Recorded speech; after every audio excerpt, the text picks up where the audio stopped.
There are films that open with thunder and those that open with silence, but few manage to make that silence so charged that it hums under your skin. My Name is Vendetta, 2022, begins in the stillness of a northern Italian town, a place of forest, cold air, and family habits that seem ordinary until they suddenly aren't.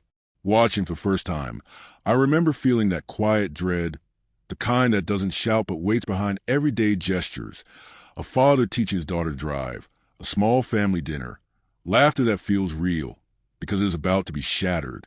From the very first frames, I sensed this wasn't just a revenge story. It was a portrait of what happens when peace, hard-earned and fragile, is violated by the ghost a man thought he had buried. To my literature-loving friends, this film feels like a short novel carved in steel, a tale of atonement told not through words but through bruises, breath, and blood. I remember leaning back in my chair, letting the mountain mist of the cinematography seep into me, and realizing that this story was built on a single human truth. We can flee from violence, but violence never really lets go. The pacing, the way the camera lingers on Alessandro Gassmann's expressionless face, reminded me of reading Hemingway. Each pause pregnant, every omission louder than what's said. There's something nearly literary about the way it withholds, giving us glimpses of an unspoken past while letting the present march toward ruin. The film's setup is deceptively peaceful. Santo, the father, lives quietly with his wife and teenage daughter in the alpine town of Bolzano. He drives, repairs cars, coaches his daughter's driving. He looks like an ex-mechanic, a rugged man softened by family. His daughter, Sophia, is the kind of adolescent whose energy cuts through the monotony of small-town life, reckless, funny, always testing her father's patience. The mother, gentle and grounded, completes the circle of calm. For about 15 minutes, we could be watching a domestic drama about generational distance, a simple family story of a girl outgrowing her father's overprotective shadow. But in cinema, tranquility is often a contract about to be broken, and this film signs that contract with invisible ink. When Sophia posts a picture online, it feels innocent, even endearing. Yet that single digital action, that modern-day gesture of self-expression, sets off the old machinery of revenge. It's one of the clever ironies of the movie. In a world obsessed with visibility, one man's survival depends on remaining invisible. The photograph betrays Santo's true identity. Within hours, killers from his old life find them, and a quiet alpine air turns red. There's a painful abruptness to it. The way the camera refuses to dramatize the slaughter of his wife, choosing instead to show the emptiness that follows. Sophia's screams echo less like a sound and more like a wound spreading through time. Watching that moment, I felt my stomach clench, because the film doesn't cut away from grief. It traps you inside it. It's here that the movie begins to live up to its title. Santo was never merely a mechanic.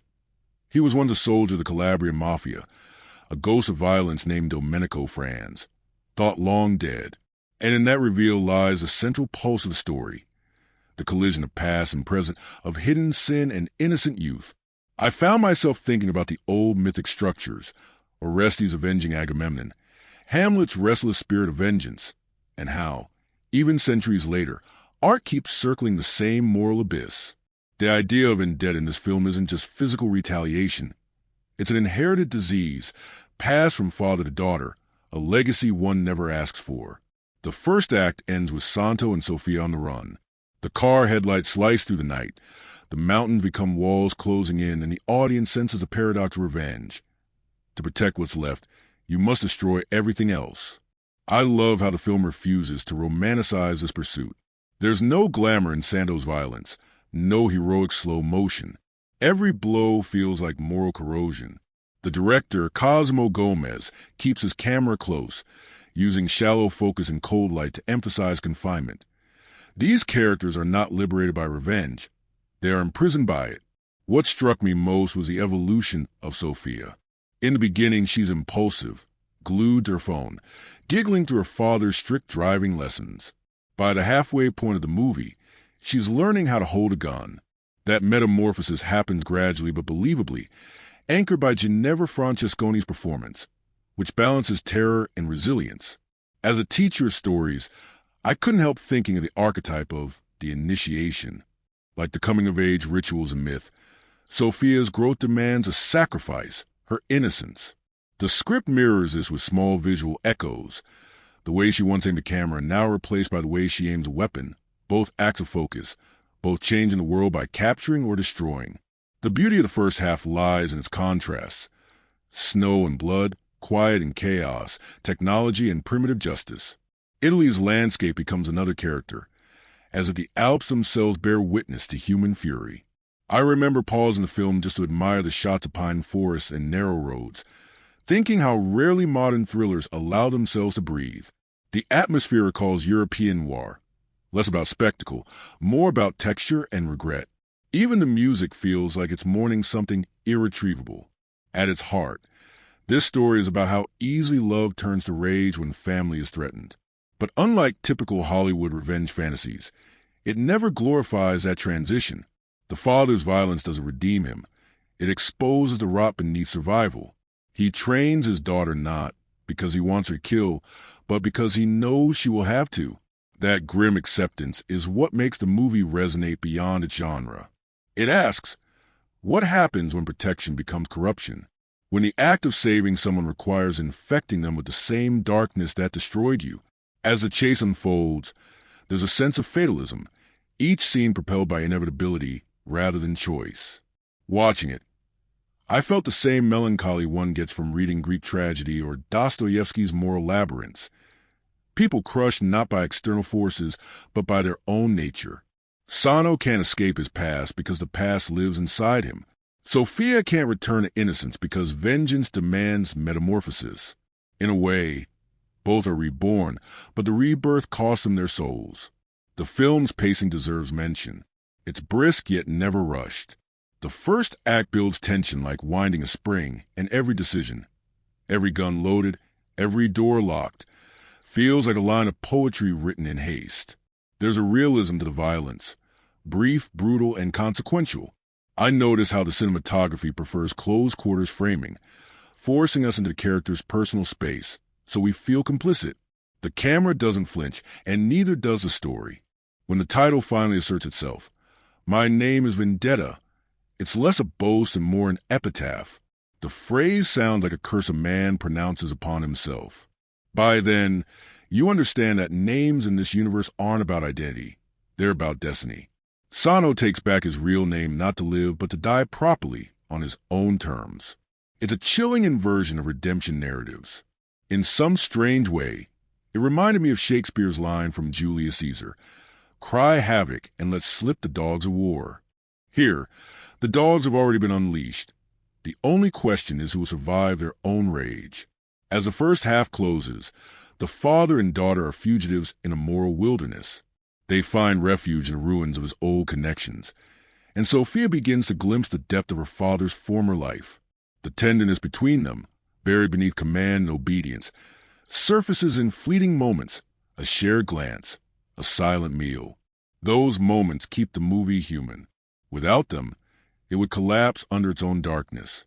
For me, this introduction serves as both confession and invitation. It's an opening chapter that whispers rather than shouts. This is a story about bloodlines, both literal and emotional. Revenge here isn't catharsis. It's contagion.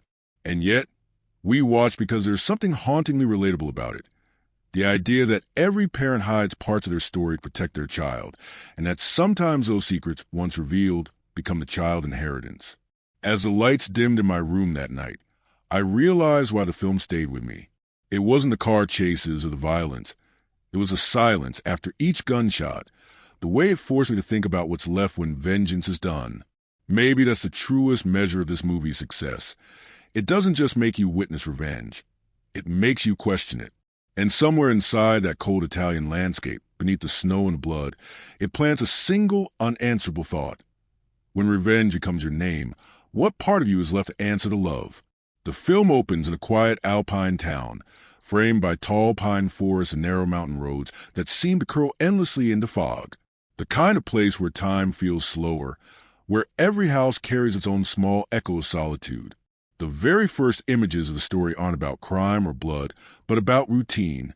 We see Sophia, full of youth and patience, behind the wheel while her father, Santo, guides her through tight turns, correcting her grip, scolding her for overspeeding.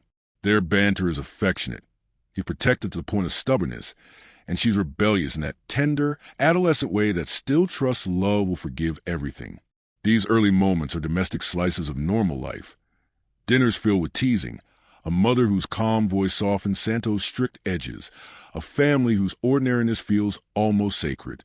As I watched, I remember thinking how beautifully deceptive these first 20 minutes are. Everything about the direction and sound design lulls you into believing this is a simple family drama. The cinematography favors daylight, soft, natural, delicate. Even the score is understated, filled with subdued strings rather than the heavy bass one expects from a thriller. We are being tricked into lowering our guard, and that is exactly what makes the turn that follows so violent. Sophia spends most of her free time with her friend Hakeem. They drive, take photos, laugh under gray skies. The camera lingers on her smartphone as she uploads a photo to social media, tagging her father in it, without realizing what she's done. It is a quiet moment. No sinister music, no foreshadowing. The film trusts the audience to grasp that in the digital world, danger travels faster than bullets. Somewhere far away, deep in the underworld networks of Italy, that photo appears on screen, and men who thought Santo was dead recognize his face. From that instant, the rhythm of the story changes. The music hardens, colors cool, the lens tightens on Santo's eyes. He senses it before we do, the vibration of a buried life waking up. He begins to check locks, close blinds, walk through his garage like a soldier rehearsing a war. The next day, while Sophia is at school and her mother is home alone, black SUVs roll silently through the mountain road. The intrusion is surgical, almost too fast to process. Within minutes, the mother is dead, her peaceful domestic world erased by bullets that arrive without warning. When Sophia returns home, the sight breaks her voice in half. Her world doesn't just collapse, it implodes. The violence is filmed without spectacle. There's no indulgence in slow motion, no stylized gore. It feels raw, immediate, human. It's this restraint that makes it unbearable. I remember sitting frozen, realizing that the film wasn't about to entertain me. It was about to confront me with the consequences of a man's hidden past. Santo arrives moments too late. He walks through his destroyed home, sees what's been taken from him, and the screen goes almost silent except for his breathing. That's when the switch happens. Santo Franz, a mechanic, dies that night. The man who rises is Domenico Franz, the ghost, the killer, the man whose name the film bears. The second act begins with escape. Santo drags Sophia into the car. She's confused, hysterical, demanding answers. The script captures the emotional realism of shock. She doesn't instantly transform into a heroine. She screams, she cries, she clings to denial. Santo's voice cuts through, low and deliberate. He tells her to stay quiet, to trust him, to keep her phone off. It's only later, in the safe house of an abandoned factory, that he begins to tell her the truth. Before she was born, he was part of the 'Ndrangheta, a Calabrian criminal syndicate. He turned on them, killed one of their men, and disappeared under a new identity. They finally found him because of her photo. That confession reshapes everything we've seen. Every overprotective gesture, every refusal to let her post pictures, every unexplained tension in his face. They all make sense now. The family's peaceful life wasn't real peace. It was exile disguised as stability. Sophia's innocence has cost her mother's life, and that knowledge becomes the psychological core of her transformation. The film doesn't let her simply mourn. It forces her to grow up under the weight of guilt. Santo decides to strike first. He knows they'll keep coming, so he takes a fight to them. Their first stop is an old associate, a hacker friend who owes him a favor. Here, the movie slides briefly into procedural rhythm of revenge cinema. Stolen cars, false plates, weapons retrieved from hidden caches. But instead of glamorizing it, the direction keeps the tone bitter, almost mournful. Santo isn't returning to his world. He's decaying back into it. Meanwhile, the antagonists are introduced more clearly. Don Angelo Lobianco, the mafia patriarch, learns that Domenico Franz is alive. The old man's fury is cold, ceremonial. Revenge to him is not emotion but tradition. He dispatches his son and a group of killers to finish what should have been finished years ago. We see their headquarters, the polished marble floors, the quiet luxury of organized evil. The movie takes its time to establish how different their world is from Santo's, one bound by hierarchy, power, and rules older than the state itself. When father and daughter set out, their path is drawn in tension. Santo trains her as they drive, teaching her to change tires, to load magazines, to disappear. The film uses these lessons almost like chapters in a grim education. I kept thinking of how literature often uses journeys as metaphors for interchange, and that's exactly what this road trip becomes. Sophia, once an ordinary teenager, starts to see herself reflected in the man beside her, realizing that bloodlines aren't only about love. They carry shadows too. There's a haunting scene in a motel where Santo shaves his beard and cuts his hair, reclaiming his old identity. The mirror shot stays longer than necessary, forcing us to see two faces. The father who was in the killer who returns. In the background, Sophia sits on the bed, watching in silence. The distance between them widens, not because of hatred, but because she's beginning to understand the cost of who he is.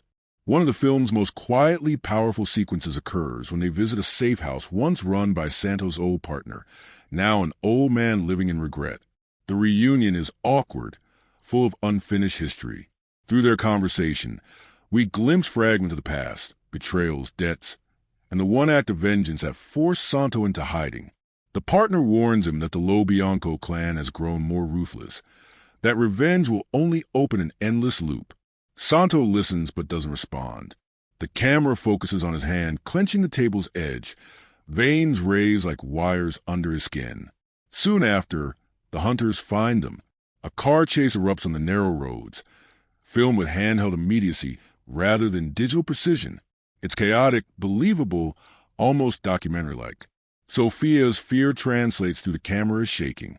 When the vehicles crash and gunfire bursts through the trees, Santo moves like an old animal, remembering its instincts. He kills efficiently, without thrill. Afterward, in the silence that follows, Sophia vomits by the roadside. That moment, her body rejecting what her soul isn't yet ready to accept, feels truer than any dialogue. Their escape leads them into deeper isolation. They hide in a cabin high up in the mountains, where snow begins to fall heavily. The cinematography slows down again, giving us white landscapes stained by memory. Here, father and daughter share a rare tenderness. She tends to his wounds. He teaches her how to set traps. They eat quietly. It's the kind of intimacy that only arises after devastation, when there's nothing left to lie about. In those scenes, I found a strange beauty, like poetry written with ash. Throughout this half, the movie weaves its revenge narrative with emotional realism. It's not about a hero defeating villains. It's about a father failing to escape himself. The plot points, murder, pursuit, confrontation, are simple, but the emotional geography is intricate. Each act of violence erases a piece of humanity, and by the midpoint, we feel both characters slipping into emotional numbness. By the time the first half closes, Santo and Sophia have identified their targets, Don Angelo's son and the lieutenants who carried out the hit. They plan to strike before being found again, but as they ready their weapons, there's a telling exchange. Sophia asks, "When will this end?" Santo answers, "When they're all gone." She pauses, looks at him, and replies, "Then we'll never stop." That single line carries the film's entire thesis. The futility of vengeance, the way it devours both victim and avenger. The last image before the midpoint cut shows him driving through the snow, headlights cutting a thin path through darkness. It's both literal and symbolic. Two souls navigating the consequences of a single photo. Two fugitives whose love for each other has become indistinguishable from their capacity for violence. As I pause there, halfway through, I realized the story wasn't just moving forward, it was descending. Each mile they drove took them closer to the truth that vendetta is not a path out of grief, but a tunnel back into it. And in that descent lay the terrible beauty of the film's first half. A father trying to save what's left of his family by teaching his daughter how to become exactly what he never wanted her to be.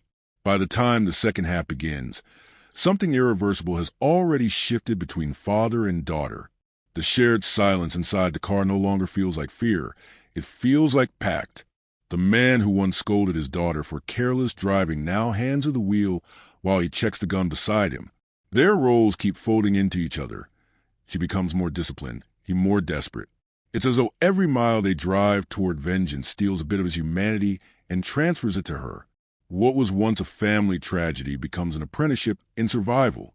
They head south toward Lombardy, following traces of the men who murdered their family. Santo has a map of enemies in his mind, each face a reminder of unfinished violence.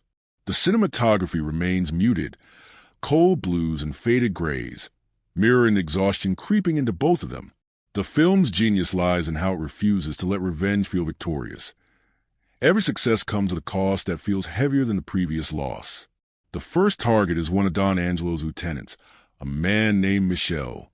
Santo tracks him to an underground car garage in Milan. The sequence plays out with suffocating tension. The sound design becomes minimal, just the echo of footsteps, the faint hum of fluorescent lights, the tick of a dripping pipe. Sophia waits outside, trembling, gripping the steering wheel with white knuckles. We hear muffled gunshots, a crash, then silence. When Santo returns, his expression hasn't changed, but something behind his eyes has died a little more. The camera lingers on the blood on his sleeve, a faint tremor in his hand. Later that night, they camp in an abandoned factory. Sophia, still shaking, asks why the man had to die. Santo doesn't answer at first. Then he says, "He would have come for you." It's the logic of the doomed, cold, circular, necessary. She looks at him and says quietly, "You're not saving me. You're changing me." That line stays in the air, uncomfortably honest. We sense that the student has already begun to outgrow her teacher. Meanwhile, Don Angelo receives news of Michel's death. His grief is masked by fury. He orders his son, Luciano, to handle the situation personally. Luciano, younger and less patient, sees this as an opportunity to prove himself. His father's old-world honor clashes with Luciano's modern cruelty. This generational tension mirrors the one between Santo and Sophia, giving the story a tragic symmetry. Two fathers and two children, each bound by revenge, each incapable of escaping it. The hunters and hunted begin to circle closer. Santo and Sophia move through a series of safe houses, each more temporary than the last. Their interactions grow colder, sharper. She begins to demand agency, wants to know the plan, wants to pull the trigger. He resists, still clinging to the illusion that he can keep her clean while wading through blood himself. But when he falls asleep from exhaustion, she studies his gun, his notes, memorizing everything. The shift is inevitable. One of the film's most striking sequences happens in a small diner. Sophia goes inside to get food, while Santo waits outside in the car. A few minutes later, she notices a man watching her from the counter, a face she recognizes from her father's stories. Her heartbeat accelerates. The camera cuts between her trembling hand on the coffee cup and the man's calm eyes. Then, before she can think, he follows her out. In a single, chaotic motion, she slams the car door, shouts her father's name, and the man pulls a gun. Santo reacts faster, firing through window. The shot is deafening in the quiet street. Sophia screams, realizing that the man she saw as a stranger a few months ago is now something closer to prey. Afterwards, they drive in silence. She refuses to look at him. He tells her, "You can still stop. You can still live." She answers, "I already died with her." The daughter's words land heavier than any bullet in the film. Revenge now isn't just his. It's become her identity too. The climax begins taking shape as they locate Don Angelo's estate in Calabria. The old man sits at the head of his long table, surrounded by soldiers, watching the news about ongoing killings. He seems both proud and weary, as if he's been waiting for this confrontation for years. When his son suggests sending an army, he refuses. "Let him come," he says. "Every vendetta deserves its meeting." It's a line steeped in fatal tradition, and the movie treats it like a ritual invocation. Santo and Sophia infiltrate the estate under the cover of night. The sequence is pure tension.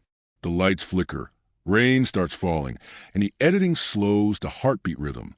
We see the plan through fragments, cutting wires, planning distractions, whispering instructions. The storm outside becomes an externalization of what's happening inside them.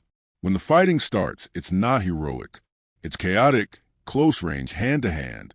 You can feel the fatigue in every blow, the sense that each act of violence is erasing what little purpose remains.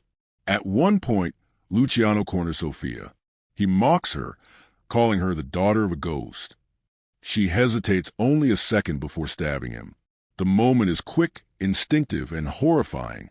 She watches him collapse, gasping, and the camera stays fixed on her expression as realization dawns. She's crossed the final line. When Sano finds her, he doesn't embrace her or scold her. He just looks at her, the same way he once looked at his own reflection when shaving off his disguise.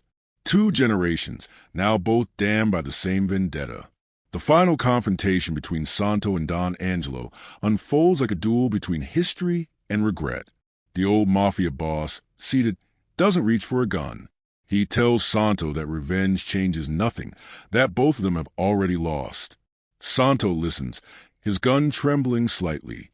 For a moment, it seems he might walk away. But Don Angelo provokes him, whispering the names of his wife and daughter as if spitting on their memory. The screen fades to black as the shot rings out. When the light returns, Santo stands over body, breathing heavily. But it doesn't feel like victory. It feels like an ending that was written long before either man was born. The aftermath is subdued. The surviving henchmen close in, and Santo knows escape is impossible. He tells Sophia to run. She refuses. The camera captures a quiet tenderness between them. Father and daughter, standing amid wreckage, rain mixing with blood on their faces. He finally shouts, "Go!" She hesitates, then flees through the rain-soaked fields while he covers her with dwindling bullets. When the gun clicks empty, he turns toward the approaching enemies and charges unarmed. The sound cuts off mid-motion, leaving us with silence again, the same silence that opened the film. The next morning, the camera follows Sophia alone, limping through misty woods. The sky is pale gray, almost colorless. She reaches a small train station, buys a ticket with shaking hands, and sits by the window as the train begins to move. Her reflection overlaps with the snowy landscape outside, a haunting visual metaphor for identity blurred by violence. On her lap rests a small photograph, her parents smiling, her own face barely visible in the background. She folds it, slips it into her jacket, and looks ahead. The film ends not with triumph, but with quiet uncertainty. There's no epilogue explaining what she'll do next, no police chase, no moral speech. Just the rhythmic clatter of the train, and her eyes fixed somewhere we cannot see. It's as though the story ends mid-thought, reminding us that vengeance never really concludes. It only passes on to the next carrier. I remember sitting through the credits in silence. What struck me wasn't the violence itself, but how cleanly the movies strip revenge of its cinematic glamour. Every trope, revenge as justice, revenge as catharsis, was dismantled piece by piece. What remained was a simple, haunting image of a daughter inheriting her father's curse. Looking back, the second half of the movie is where the narrative finds its emotional clarity. It shows us that revenge doesn't just punish enemies. It consumes everyone who touches it. The pacing, while relentless, allows moment of reflection to breathe, like the pauses between heartbeats. It's in those quiet interludes, the drive through empty roads, the stares exchanged across gun barrels, that the film reaches its deepest meaning. There's one shot near the end that stays burned in my memory. Sophia walking past a broken mirror, her reflection split into 3 fragments. It's subtle, maybe even accidental, but it captures the essence of her transformation. Child, avenger, survivor, all coexisting and none whole. In that moment, I realized that the title isn't Santo's declaration alone. It's hers. By the end, she too could say, "My name is Vendetta," and it wouldn't sound like pride. It would sound like inheritance. The brilliance of the second half lies in restraint. Even when action dominates, the story remains grounded in character emotion. The camera never leaves a human face for long. We see the toll, the trembling hands, the widening eyes, the exhaustion of living in perpetual defense. By refusing to grant easy resolution, the film honors a darker truth. Vengeance doesn't restore, it recycles. It turns love into obligation, protection into violence, and memory into weaponry. As the credits roll, the sound fades to a low hum, almost like wind moving through mountains. It reminded me of the first scene, the alpine quiet before everything unraveled. Full circle. Life begins and ends in silence, and in between we just call the noise justice. Every revenge story stands on the shoulders of its characters, and here they are carved from quiet pain rather than loud anger. The film's soul is divided between two hearts beating at different speeds. Santo's, slow and heavy with the weight of memory, and Sophia's, fast and uncertain, trying to keep up with a storm she never asked for. When I first finished watching, I couldn't decide who the real protagonist was. The movie begins as a father's story but ends as the daughter's inheritance. The more I thought about it, the clearer it became that the narrative is really about transmission, the passing of trauma, skill, and moral confusion from one generation to the next. Santo Franz, formerly Domenico Franz, is introduced as a man whose stillness hides violence. Alessandro Gassmann plays him with a physical economy that feels sculpted. Even his silences have muscle. He's not written like a stereotypical ex-mafia assassin who misses the old days. He's a man who has tried to amputate a part of himself. And the film begins at the point where that phantom limb starts itching again, when he's with his family. His gestures are small and protective. A hand on Sophia's shoulder, a half smile at his wife's teasing, a quiet ritual of checking doors before bed. These details tell us everything. This is someone who measures love by the distance he keeps from danger. Yet beneath that surface calm lies an ancient restlessness. You can see in the way he watches strangers in a cafe, and how his eyes flick toward reflections in windows. He lives like a man rehearsing survival. Gassman's face carries a memory of all the films we've ever seen about fathers who couldn't outrun their pasts. But here it's distilled to essence. No speeches, no confessions, just a slow cracking of control. His tragedy isn't that he's hunted. It's that he truly believed he could reinvent himself through love. When the mask falls and the old identity returns, the transformation is terrifying not because he becomes violent, but because he becomes fluent. Watching him reload weapons, interrogate allies, and execute men with perfect rhythm, we realize that peace had been his disguise all along. He slips back into violence the way a musician returns to an instrument. The camera captures his competence without admiration. It feels tragic, like watching a priest relapse into sin. Each act of killing seems to age him 10 years. By the final scenes, his body looks heavier, his breath shorter, as if the air itself resists him. What makes Santo compelling is his contradiction. He's both destroyer and protector, teacher and warning. The writing allows no moral comfort. He is not a good man redeemed by fatherhood. He's a man trying to bury guilt under responsibility. When he tells Sophia not to post photos, it isn't paranoia, it's confession in disguise. He's asking her to protect him from himself. That complexity makes him larger than genre. He isn't just a character in a thriller. He's a meditation on how men inherit violence and then pass it on, disguised as protection.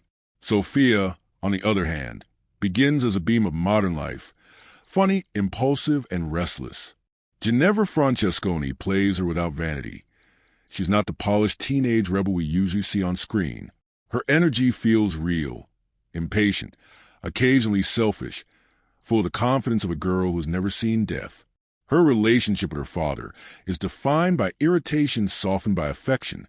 She loves him but resents his secrecy, the way he treats the world as enemy territory. The brilliance of her arc is how that irritation turns into understanding, then into imitation. The moment she posts that photo, she changes history. But the movie refuses to punish her directly. It allows the guilt to bloom slowly. The first time she sees the aftermath of violence, her face becomes a mirror of disbelief. It's not just grief, it's recognition. She understands, in one unbearable instant, that the person she trusted most was never who she thought he was. The scream she lets out isn't only for her mother, it's for the loss of the story she lived in. From then on, every movement she makes is shaped by that rupture. Her transformation is the emotional spine of the film. Through her, we watch innocence decompose. The training sequences are painful precisely because they feel like scenes of parenting twisted into survival drills. Sano teaching her to load a gun has the same rhythm as him once teaching her to drive. The camera treats both with identical intimacy, making us feel how unnatural it is that they have become the same thing. Sophia's body language evolves scene by scene. At first she flinches at noise, later she anticipates it. Her breathing, once erratic, grows measured. Her eyes stop darting. They fix. By the end, she moves with the quiet precision of someone who has accepted inevitability. What fascinates me most about Sophia is that she never becomes a cliché female avenger. The movie doesn't glamorize her rage. Her revenge isn't cathartic. It's corrosive. When she kills Luciano, the moment isn't staged as triumph but as contamination. The shock on her face tells us she's just entered her father's world, and there's no exit. That realization ripples backward to the whole film, making earlier scenes ache with hindsight. We suddenly remember her laughter, her selfies, her bright jacket against the gray streets, all tiny relics of self that no longer exists. Between father and daughter, dialogue becomes a kind of moral duel. He keeps saying he's doing everything for her. She starts replying, "No, you're doing it for you." Their conversations are sparse but surgical, every word exposing the wound between generations. I remember one late-night exchange in the car when she asks him if he believes in God. He says yes. She asks if God forgives killers. He says, "That depends who they kill." That line sits like a stone in the middle of their journey, revealing how his morality has been bent by necessity. She doesn't argue, but her silence after it says everything.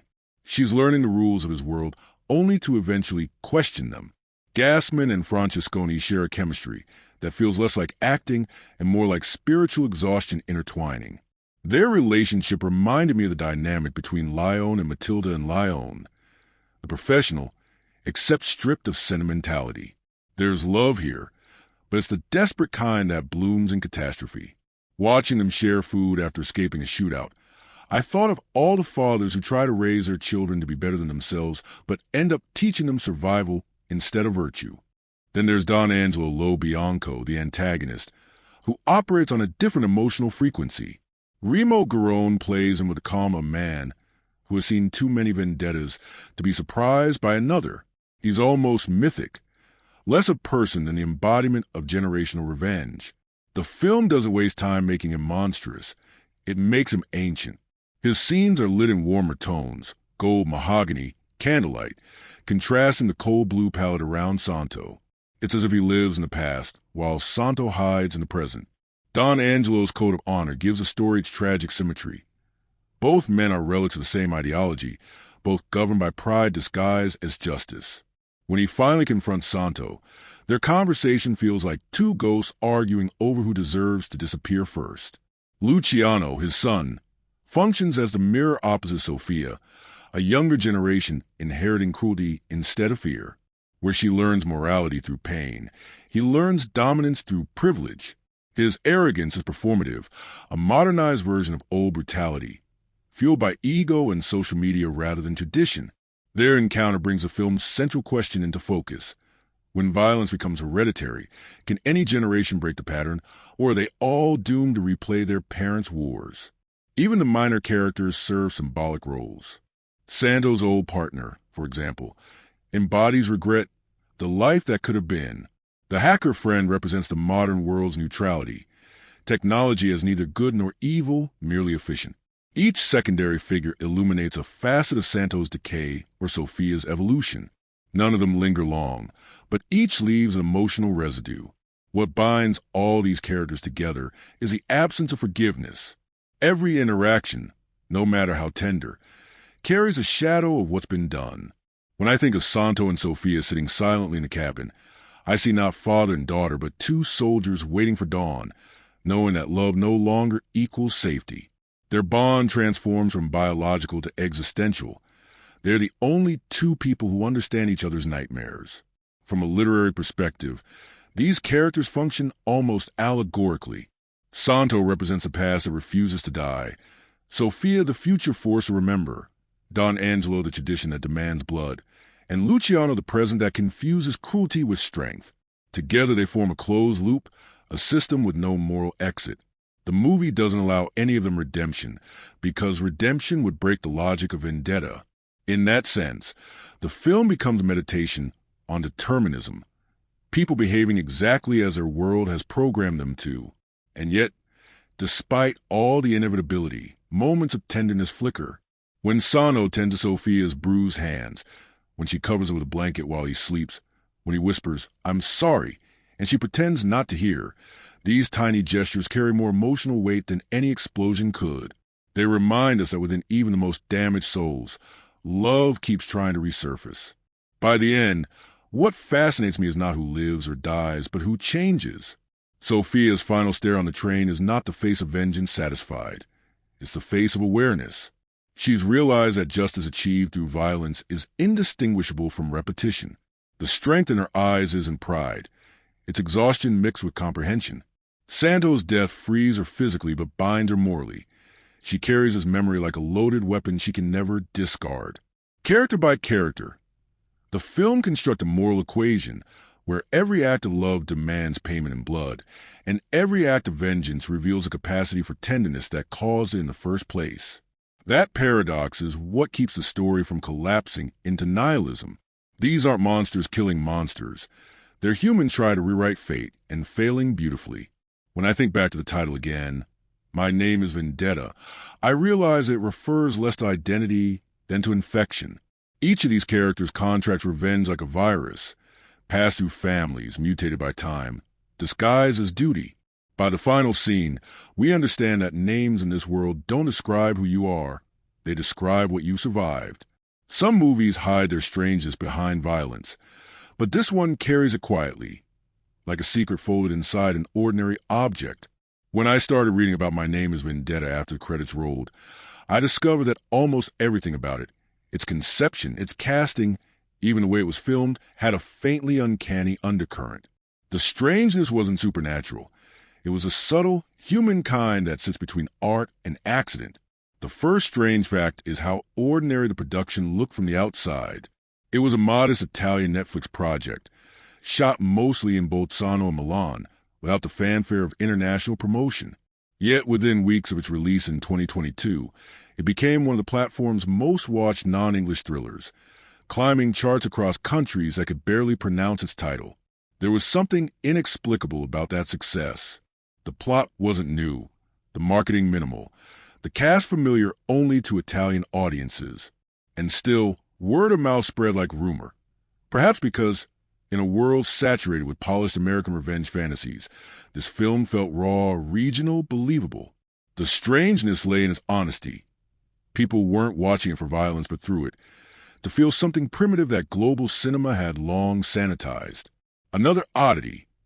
Alessandro Gassmann accepted the role without negotiation after reading only 15 pages of the script. In interviews, he said that those pages reminded him of his own father, Vittorio Gassmann, the legendary Italian actor known for playing tortured men hiding tenderness under rage. Alessandro claimed that when he read the first driving lesson scene, he felt my father's ghost sitting beside me. That admission colored how I rewatched the film. The stern way Sano grips the steering wheel, the soft moment when he corrects his daughter's posture, they carry not just character truth, but personal echo. Gassmann wasn't merely performing a role. He was conversing with memory. The strangeness here is generational. A real son embodying a fictional father who fears becoming his own father. The director, Cosimo Gomez, has his own peculiar history. Before filmmaking, he was a sculptor and theater set designer. He once said he approached every film as a piece of stone that hides its own figures. You can feel it in the movie's pacing. Each scene carved slowly, each silence shaped by hands used to chisels rather than cameras. In fact, he designed some of the props himself, including the knives and the small mechanical tools in Sano's garage. There's a tactile realism in those objects because they were literally built by the storyteller's hands. Few modern directors do that anymore. Even Stranger is how the movie's central plot, an ex-mobster hunted after his daughter's photo exposes him, originated not in crime reports, but in a conversation Gomez overheard at a cafe in Turin. Two men were talking about an acquaintance who refused to use Facebook. because he feared ghosts from the South might find him. Gomez later described that phrase as the seed of the film, ghosts from the South. It stayed with me because it perfectly describes the story's moral geography. The south of Italy, Calabria, homeland of the Ndrangheta, haunts the northern Alps like a shadow under the snow. The movie became a tale of geography chasing itself. Modern North versus ancestral South, peace chased by history. Then there's a linguistic strangeness. The dialogue deliberately avoids thick dialects. Gomez made the cast speak in what Italians call standard neutral, cleansing the language of regional accent to make the film feel displaced, placeless. It's subtle, but it creates an eerie universality. The story could be anywhere in Norway, Canada, Argentina. That linguistic decision strips the narrative of local specificity and turns it into something mythic, as if vengeance itself speaks without accent. A technical curiosity, nearly all driving scenes were shot without green screens. Gassmann and Francesconi actually drove along the serpentine roads near Murano, with cameras mounted to the car chassis. The actors performed dialogue while steering through real traffic, guided by radio cues from the chase vehicle. Gomez believed fake motion ruins tension. The result is that every curve, every jolt feels bodily. Francesconi later admitted she stalled the car twice during filming, and those moments were kept because they made Sophia's inexperience real. One of the most unusual creative choices appears in the color palette. Most thrillers follow a consistent tone, either cold or warm, but Gomez insisted the first act be shot using natural daylight balance for slight warmth to evoke domestic normality, and the rest using a blue-gray LUT applied manually rather than digitally. His cinematographer, Vittorio Omodei Zorini, called it painting grief with air. They even refrigerated the set interiors before key scenes so actors' breath would subtly fog in close-ups, creating the subconscious feeling of breath being visible. Life measured in vapor. Another quiet oddity. The daughter's name, Sophia, is never derived from any backstory in the script, but Gomez revealed he chose it because the word means wisdom in Greek. I wanted irony, he said. She becomes wise through violence. That irony transforms her name into prophecy. It also connects the film to classical tragedy, where names often foretell fates. Antigone born to defy, Orestes born to avenge. Behind the scenes, the snow you see isn't always snow. During one critical chase sequence, an unexpected thaw melted a location overnight. With no budget for digital fixes, the crew used shredded paper mixed with potato starch to simulate frost. When wind blew, the particles stuck to the actors' coats, creating the illusion of falling flakes. Gassmann joked later that half the movie smelled like soup. A stranger story still involves the soundtrack. The composer, Emanuele Bassi, based much of the score on recorded industrial noises. The whir of engines, a grind of gears, even a metallic scrape of knives on steel.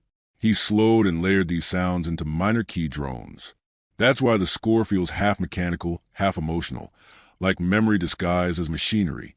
During editing, one of the producers suggested replacing these textures with orchestral cues, but Gomez refused, saying, "Vengeance should sound like metal remembering heat." The film also hides tiny Easter eggs for attentive viewers. In the garage during the opening sequence, there's a faded poster of a 1980s rally car bearing the number 23. That was the number used in Gomez's student short film. In another scene, a tattoo on Sano's arm briefly reveals coordinates. When mapped, they point to an abandoned quarry in Calabria where Gomez shot his graduation project. These are personal ghosts stitched into the frame. On the thematic side, perhaps the strangest creative decision is how My Name Is Vendetta removes all religion from its world. No crosses in homes, no prayers at graves, no mention of heaven or hell.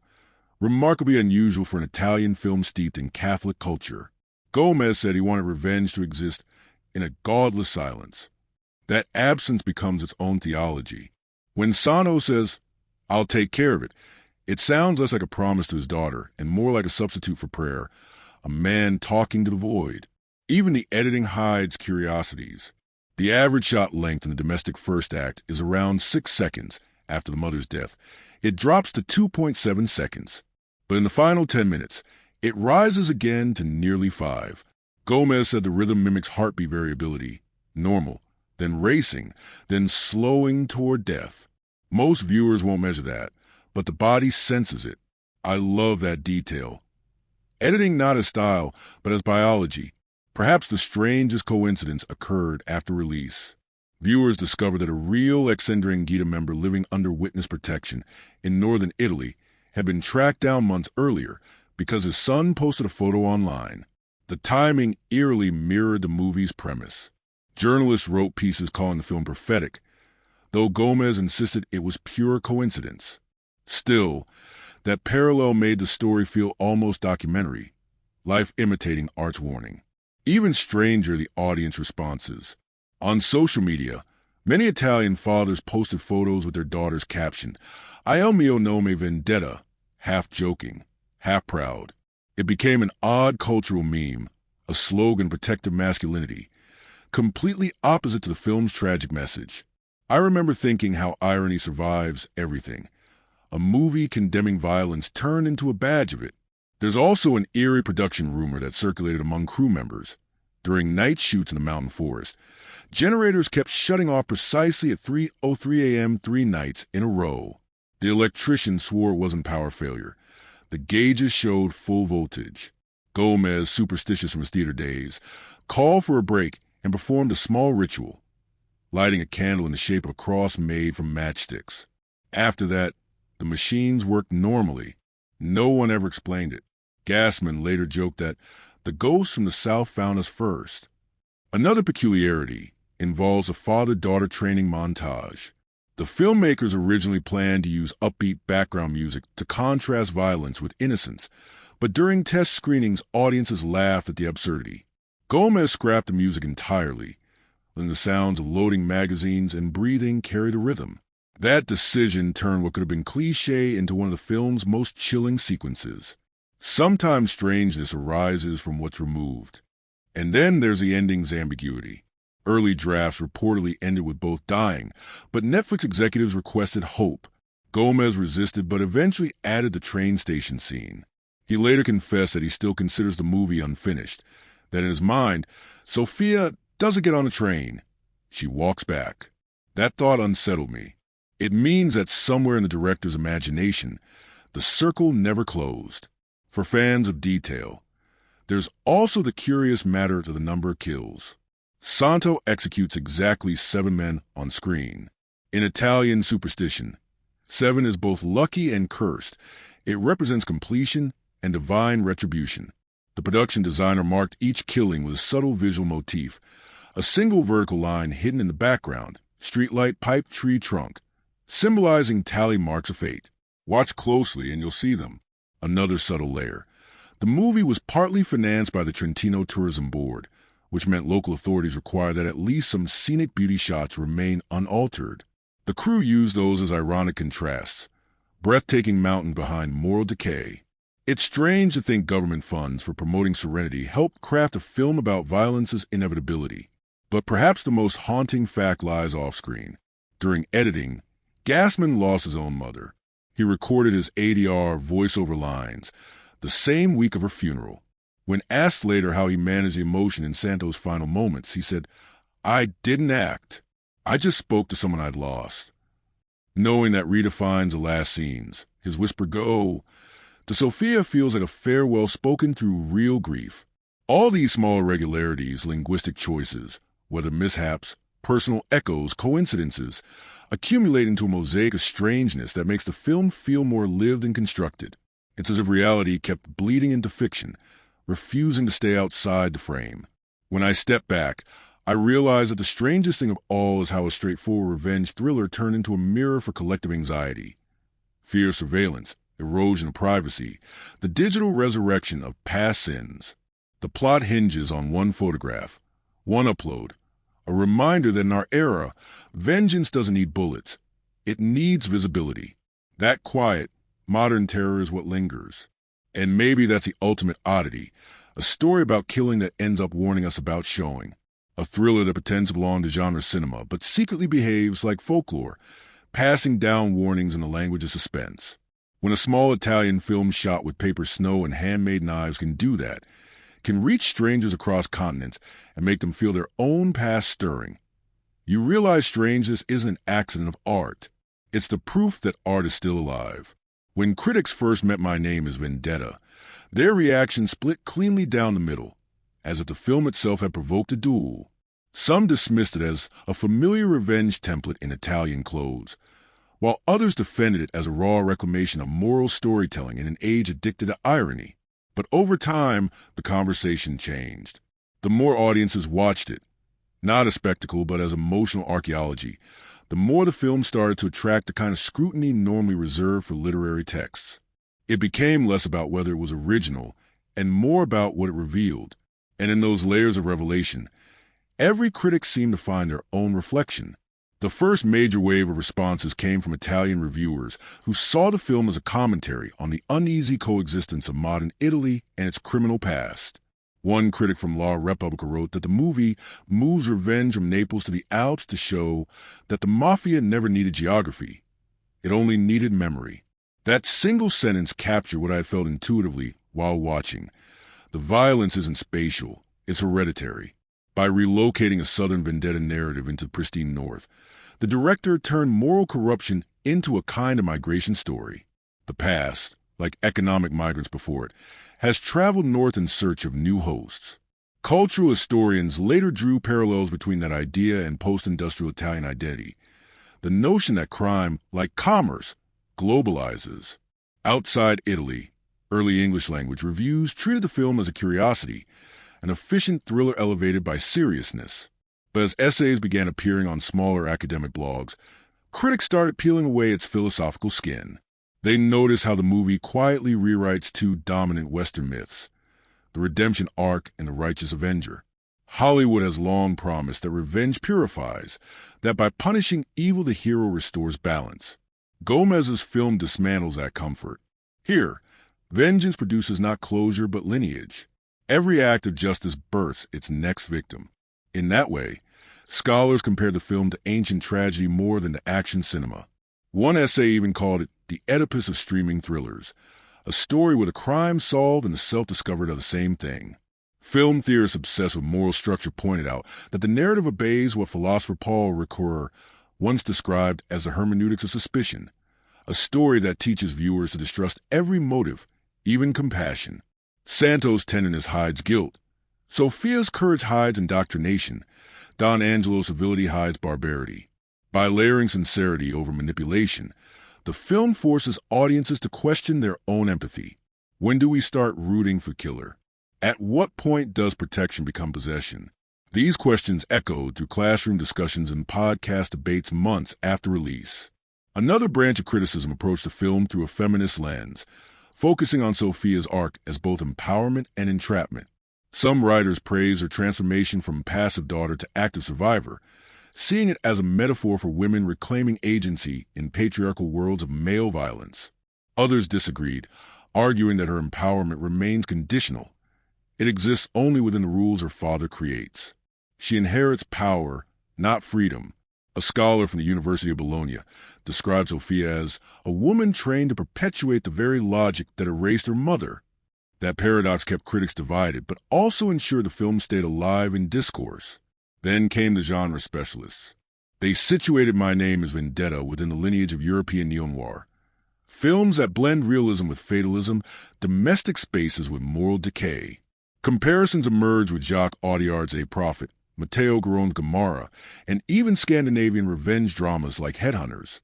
But unlike those, Gomez's work resists sociological scale. It's intensely private.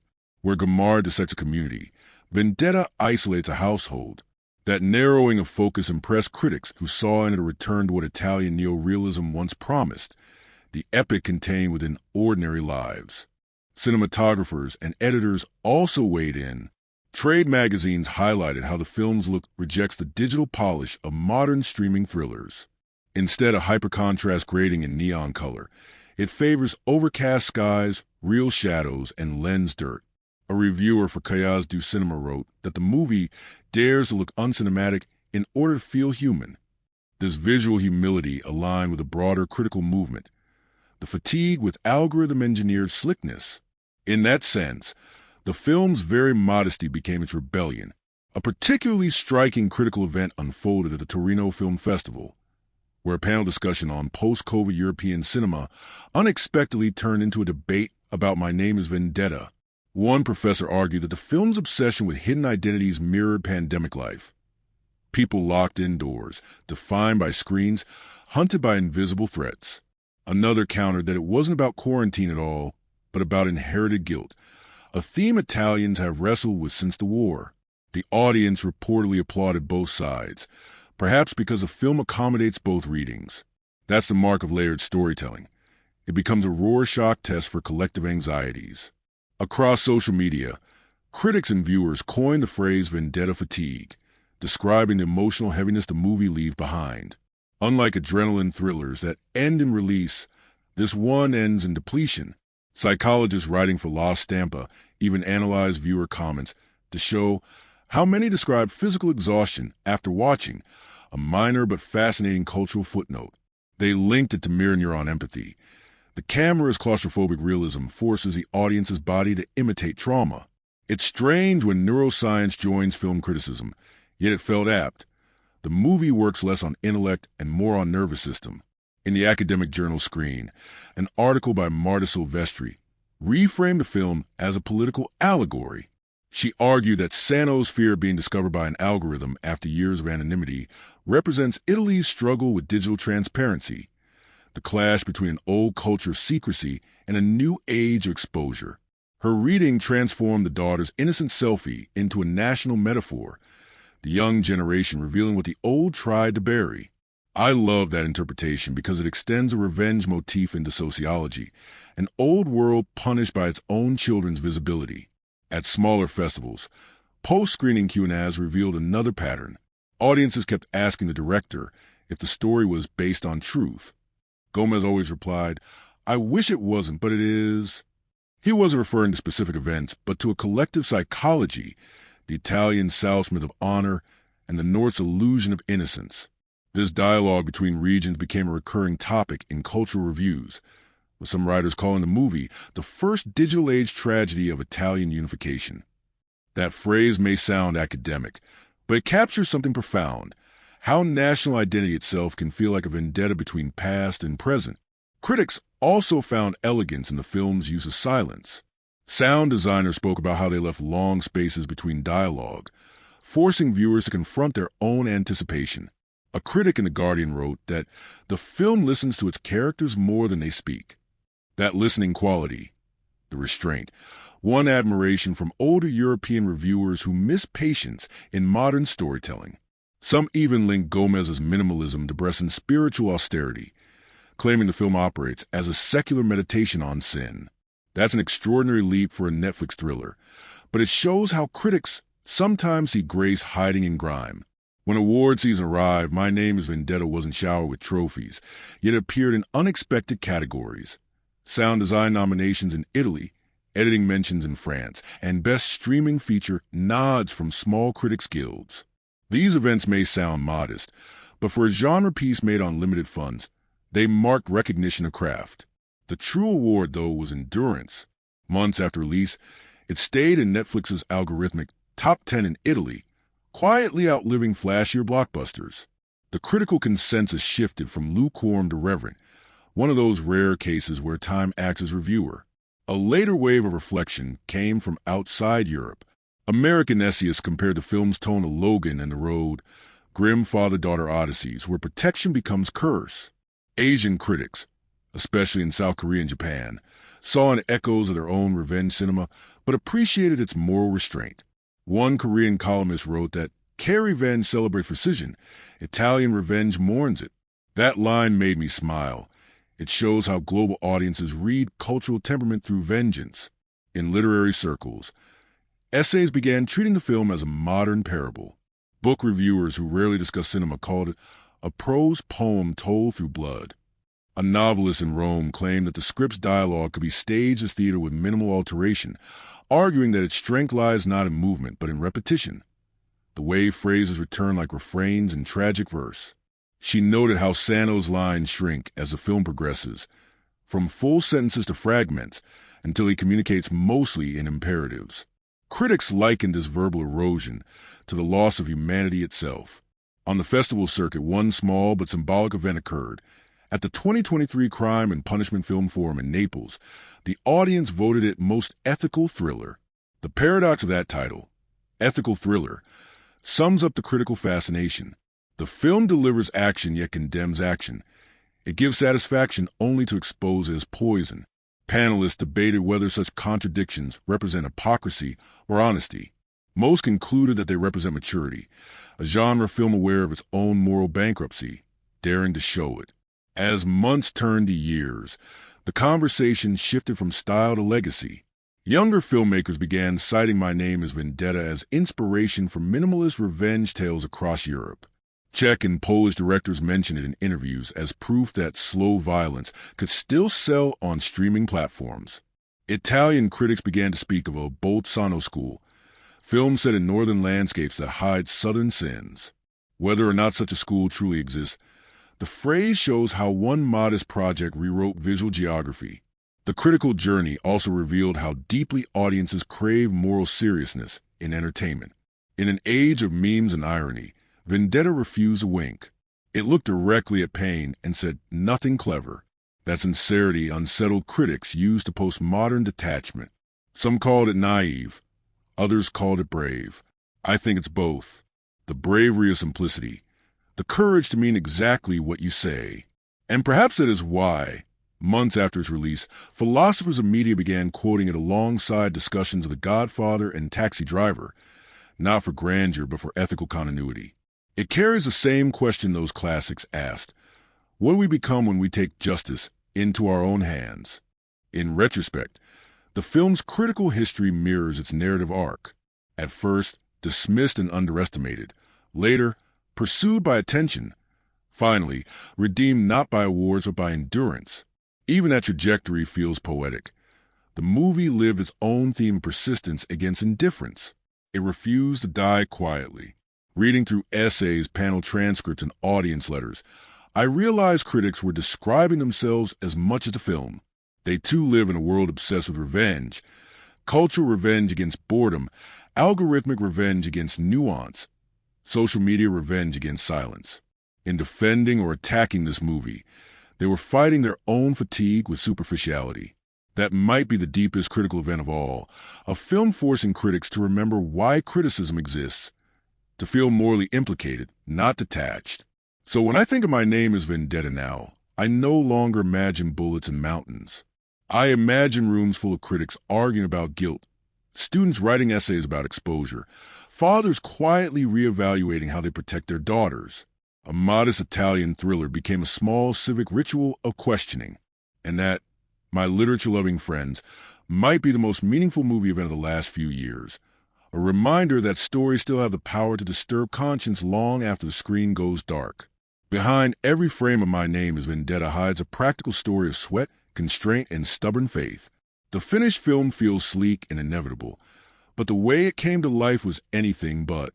Reading production diaries and interviews afterward, I realized how much of its intensity was born not from lavish resources, but from scarcity, from the crew's quiet determination to make authenticity look effortless.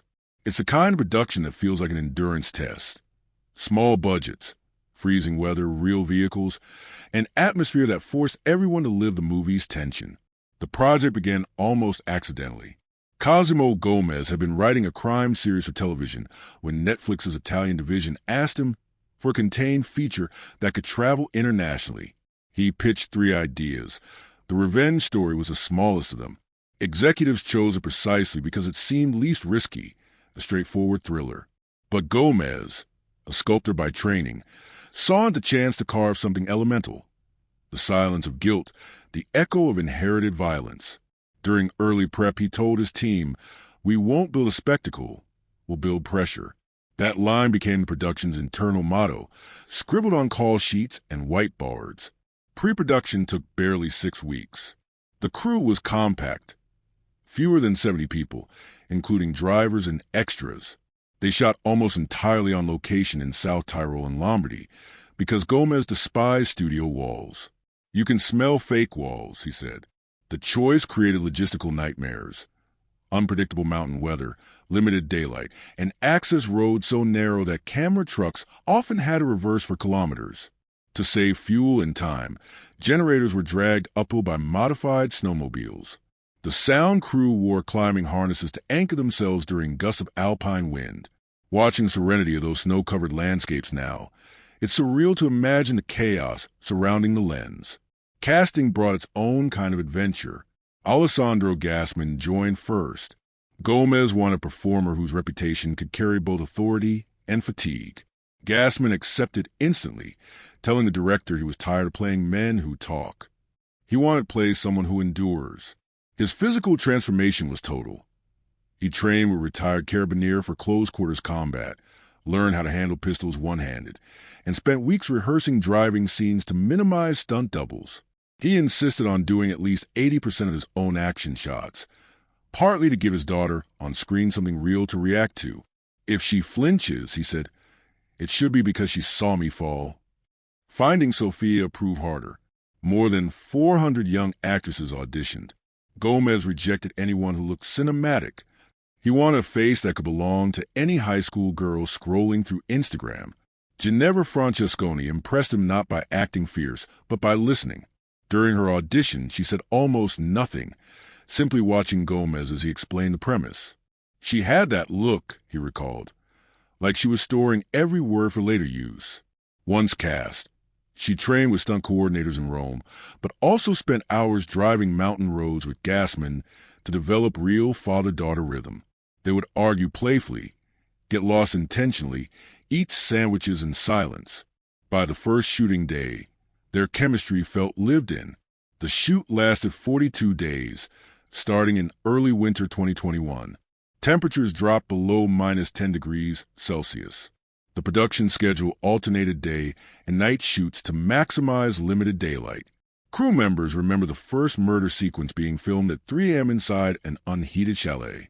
Every breath appeared as fog, which Gomez kept saying, "Let the cold act," to keep Francesconi safe during stunts. Her costume included thermal pads sewn into sleeves and boots. She later joked that she felt like a portable heater pretending to be terrified. The cinematographer, Vittorio Zorini, worked with 2 RE Alexa mini cameras, but often handheld them to preserve unpredictability. He and Gomez developed a visual language called moving stillness. The camera glides gently even in quiet scenes, as if history itself were breathing behind the characters. They avoided drones and wide pans. Instead, they leaned on shoulder rigs and long lenses, giving the movie its claustrophobic intimacy. Every major setup was lit with practical sources, headlights, street lamps, candles, so that reflections of light looked accidental, not designed. This minimalism saved money but demanded patience. Sometimes a shot could only be captured when real clouds dimmed the sun. One of the more surprising behind-the-scenes facts is how little green screen work was used. Even the car crashes were real collisions filmed under controlled conditions. The production couldn't afford large VFX, so stunt coordinator Alessio Di Santo designed low-velocity destruction. Vehicles were towed at modest speed, while hydraulic rigs simulated impacts. The actors performed inside reinforced cabins. What viewers interpret as high-speed pursuit is in fact careful choreography under 30 kilometers per hour. Later, editors accelerated footage slightly to mimic momentum. The weaponry on screen was crafted by a small prop workshop in Rome. Real firearms were used for close-ups, unloaded of course, and replicas for action sequences. Gomez insisted that every gun feel heavy. If the actor's arm doesn't tremble, he said, the audience won't feel moral weight. A strange superstition developed. Before each shooting day, the armorers lined up the weapons and tapped each barrel twice with a rubber mallet, an informal blessing borrowed from military rituals. No accidents occurred during production, a point crew members later attributed to respecting the tools. One logistical nightmare nearly derailed the schedule. During the second week, COVID cases spiked in the region, threatening lockdown. Netflix considered postponing, but local authorities granted a strict film bubble. Cast and crew lived together in a small alpine hotel, tested daily, and were forbidden to return home for 6 weeks. This confinement inadvertently intensified performances. Gassmann said it felt like method acting for isolation. Francesconi recalled rehearsing lines with him in hallways at midnight because there was nowhere else to go. That forced proximity created the claustrophobia visible on screen. Sound design deserves its own chapter. The team recorded more than 700 original noises from cars, weapons, and industrial spaces. Rather than layering digital effects, they built a library called Vendetta Tone, grinding metals, snow crunches, muffled heartbeats, then composed rhythmic patterns out of them. The sound mixer described the goal as making fear sound handmade. Every gunshot carries a subtle echo that resembles a sigh, not a bang. Those details are imperceptible alone, but create the film's uncanny quietness when combined. Editing took 4 months and was done remotely between Rome and Berlin. Because of pandemic restrictions, Gomez communicated with his editor through 12-hour Zoom calls. They watched cuts simultaneously while annotating spreadsheets of emotional beats, moments when a viewer's pulse should rise or drop. They used biofeedback tests with sample audiences. Small devices measured heart rate spikes during screenings. Surprisingly, the highest spike occurred not during violence, but during the quiet kitchen scene before the attack. Gomez loved that. He said it proved anticipation is a real weapon. Financially, the movie was a balancing act. Its total budget hovered around €4 million, tiny by streaming standards. Half went to location logistics, leaving minimal allowance for marketing. Netflix's algorithm initially categorized it under regional thriller, meaning little promotion outside Italy. But after release, the platform's engagement data, completion rates above 80%, triggered automatic global push. That algorithmic twist turned a small domestic project into an accidental export hit. The irony delighted the crew. A story about technology exposing hidden lives was itself exposed by technology's gaze. Another fun insight concerns costume design. Santo's clothing palette, grays, browns, muted blues, was chosen to blend into mountains, while Sophia's jackets used small traces of red that fade scene by scene. The costume designer, Cristina Carrozza, tracked emotional decay through fabric saturation. By the finale, Sophia wears near black, visually merging with her father. It's the sort of subliminal continuity viewers feel without noticing. To age Gassmann's leather jacket, the team buried it in snow overnight, then baked it under heat lamps to crack the surface. The result, authentic weathering that mirrors moral erosion. The crew developed little rituals to stay sane. Every Friday night, regardless of fatigue, they screened a revenge classic projected on a hotel wall. The Equalizer, Oh Boy, Taken, even Kill Bill. They called it Vendetta University. After each viewing, Gomez asked everyone one question. What would our characters do differently? These debates informed rewrites on set.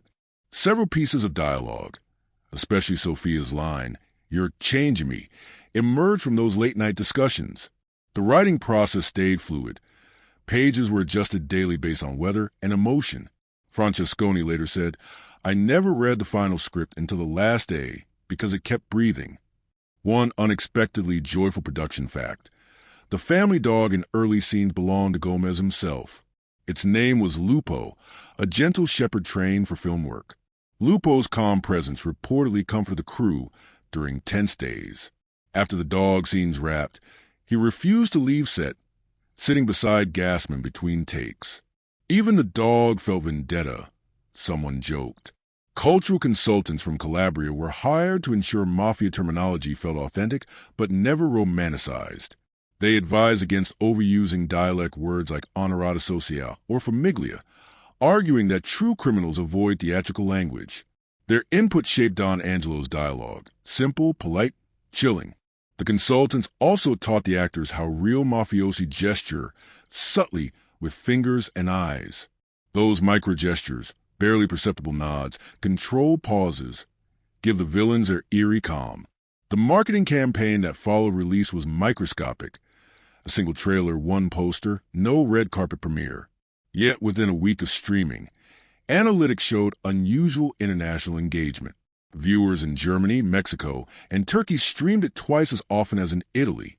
Netflix analysts later attributed that to subtitle neutrality. Sparse dialogue made translation easy. The film's quietness became its passport. Among the lighter stories, one involved a fake snow made of shredded potato starch. During a break, crew members roasted some flakes on a portable grill out of curiosity.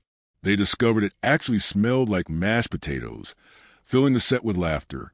Gassmann, ever serious, warned them, "Eat the revenge, not the snow." It became an inside joke whenever meals were delayed. Post-production anecdotes reveal Gomez's perfectionism. He personally adjusted sound levels for breathing noises, arguing that the soul exhales through volume. He spent days choosing the exact length of silence after the wife's murder, eventually settling on 8.2 seconds. Anything shorter felt disrespectful. Anything longer lost rhythm. That obsession with micro-timing created the film's signature tension, grief measured in seconds, not speeches. During festival submissions, Netflix executives initially worried the movie was too small. Gomez insisted it stay unaltered. He refused additional dialogue explaining Sano's past, saying, "Mystery is a last luxury." That artistic stubbornness preserved the film's minimalist power. When critics later praised its restraint, those same executives reportedly laughed. He won by omission. A heartwarming production moment happened on the final day. The last scene shot was not the ending, but the driving lesson from the opening.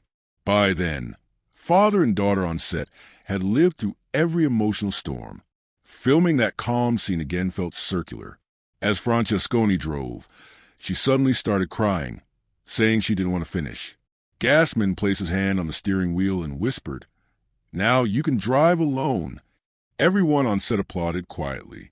That unscripted gesture mirrored the film's ending so perfectly that Gomez included footage of their real laughter in the final cut, barely noticeable but genuine. Financial success followed modestly. The movie stayed in Netflix's top 10 for weeks across 25 countries. What mattered more to crew was recognition from peers. Cinematography awards and small European festivals, letters from film students thanking them for proving that emotion doesn't require budget. Gomez keeps one of those letters framed in his office. It reads, "You reminded us that revenge stories can feel like lullabies." When I piece all these fragments together, the freezing nights, the potato snow, the biofeedback screenings, the ritual gun taps, I realize production itself mirrored its theme. It was a struggle between control and chaos, safety and danger, art and survival. Everyone involved carried a quiet vendetta against mediocrity, fighting to make something sincere. They didn't seek glamour. They sought truth. And that truth, born from exhaustion and laughter and frostbitten fingers, is what glows through every subdued frame. In the end, that's the real fun fact. The crew lived their own miniature version of the story. They hid from comfort, faced obstacles head-on, and emerged scarred but proud.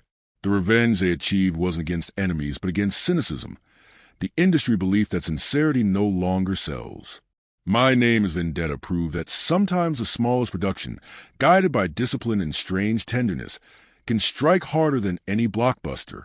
And for me, that will always be the most beautiful behind-the-scenes truth of all. What gives My Name is Vendetta its unforgettable texture isn't only its story of bloodlines.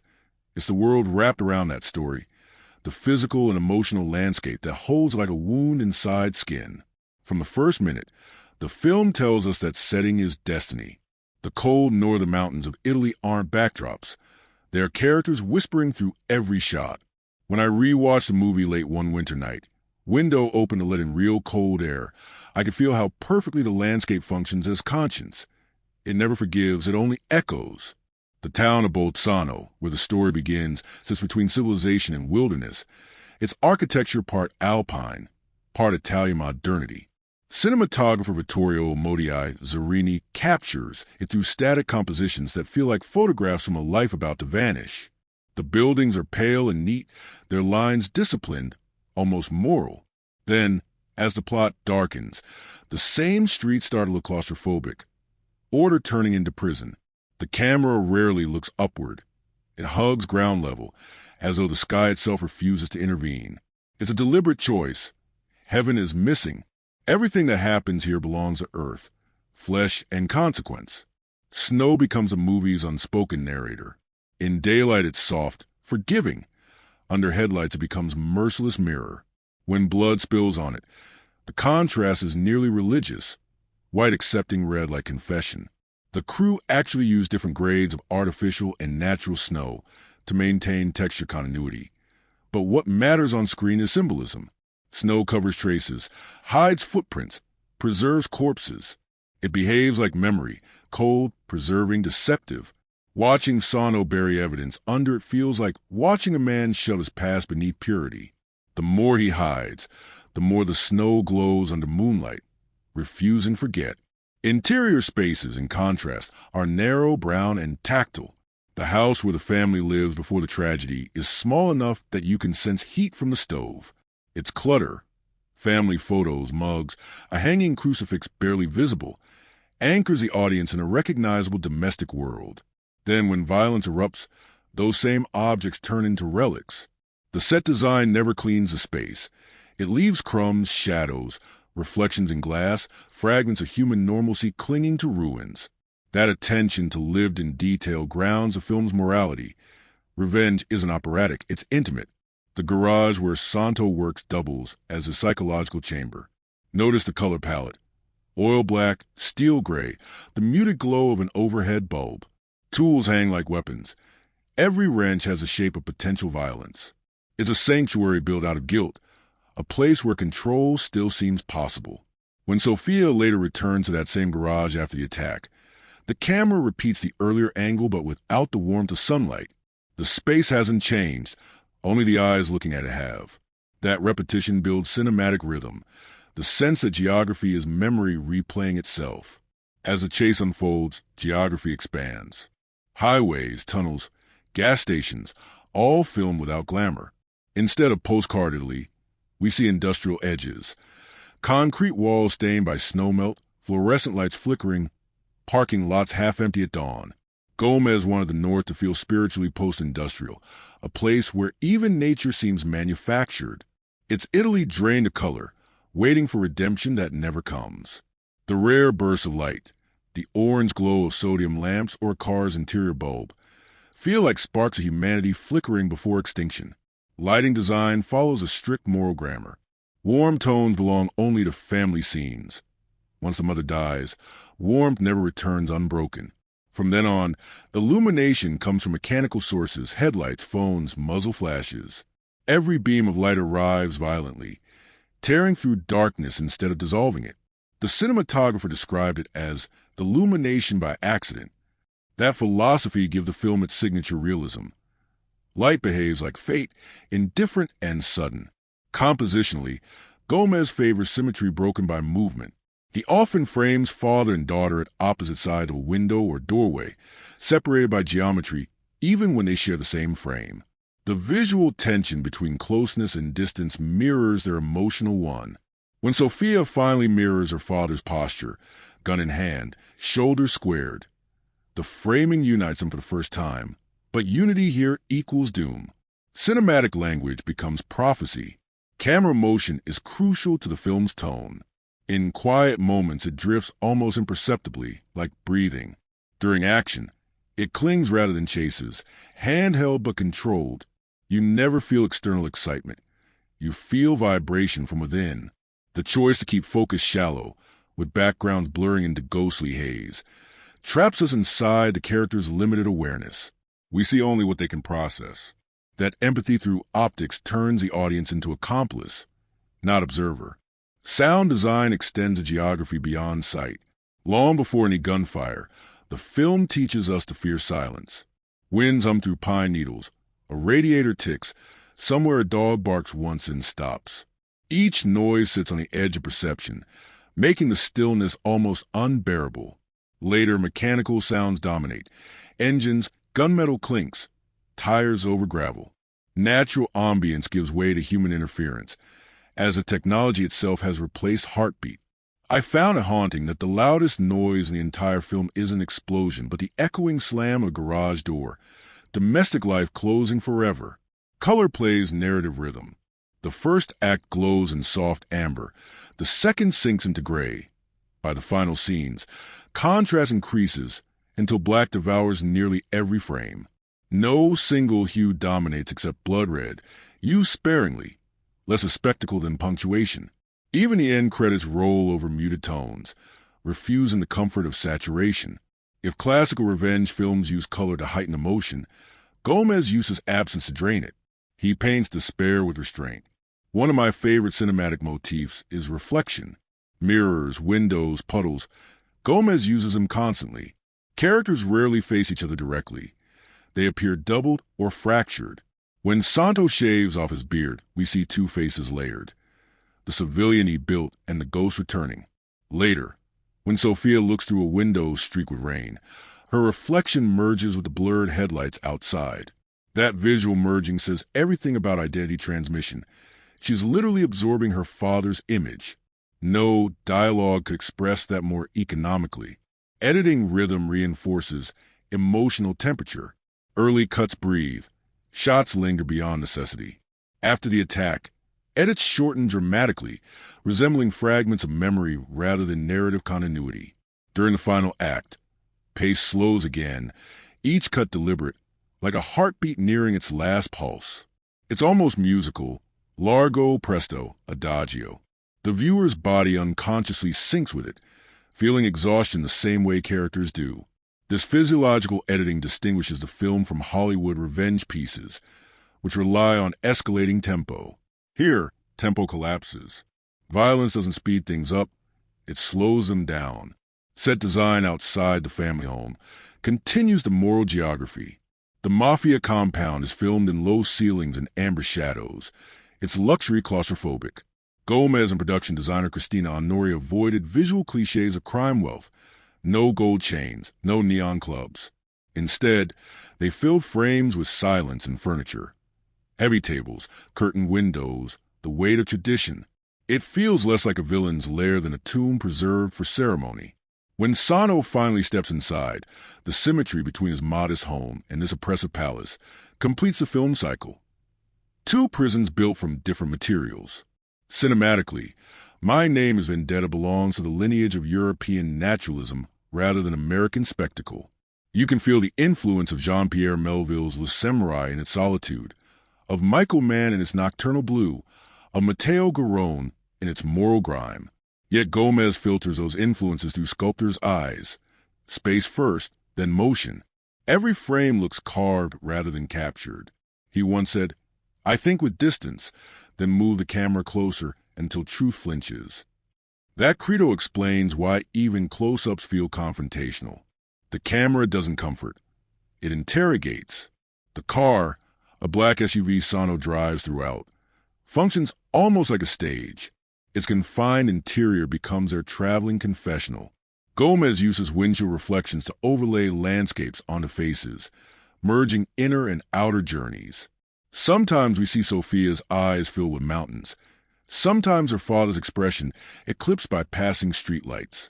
The vehicle is both armor and mirror, constantly reminding us that mobility doesn't equal escape. The use of natural elements extends beyond snow. Rain arrives only twice, during the mother's funeral and during the final showdown. Both scenes wash blood yet fail to cleanse guilt. Wind appears as whispering spirit. Fire barely exists, confined to brief muzzle flashes.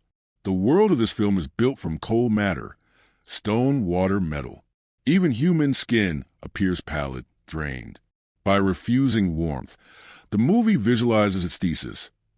Revenge cannot sustain life, only preserve decay.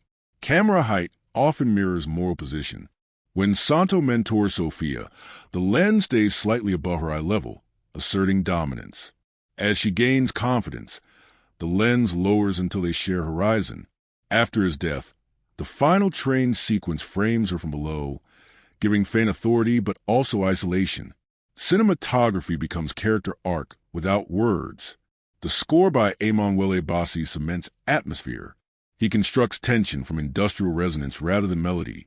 Scrapes, drones, deep cello throbs that vibrate more than sing.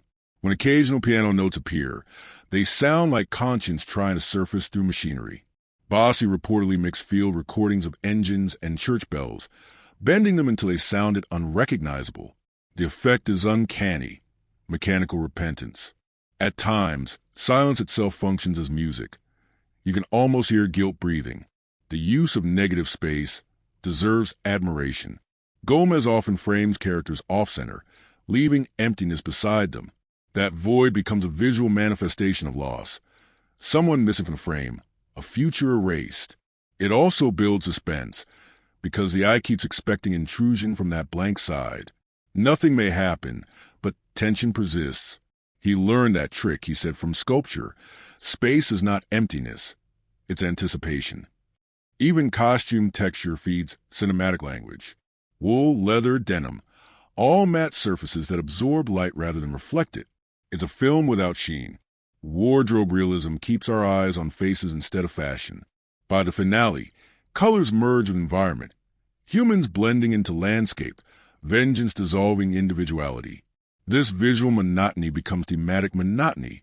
Revenge repeats, always gray. Perhaps the most subtle cinematic device is time perception.